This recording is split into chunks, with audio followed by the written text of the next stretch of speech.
सोलापूर जिल्ह्यातील बार्शी तालुक्यात आलेला वाघ गुरुवारी कारीनारी परिसरात आढळून आला आहे।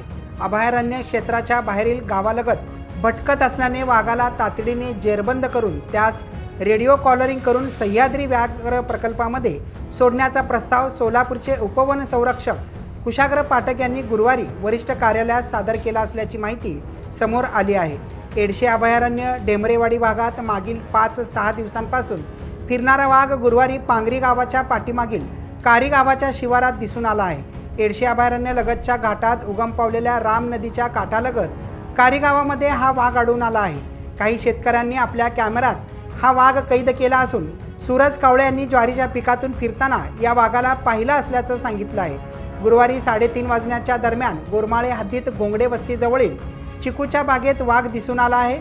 वन विभागाच्या पथकाने त्या परिसरातील लोकांना सतर्क केले। पाळीव प्राणी बंदिस्त गोठ्यात बांधण्याचे आवाहन करीत त्या परिसरात ट्रॅप कॅमेरा लावण्याच्या हालचाली बार्शी वन विभागाच्या वतीने करण्यात आले आहेत।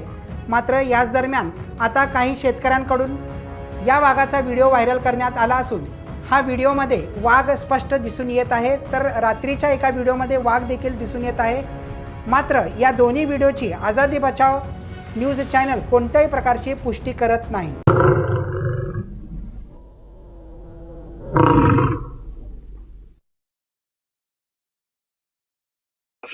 काढली काढायचं ना लय मोठा लय मोठा ना माघारी एक गावातलं पोरगा आहे काढली काढायचं ना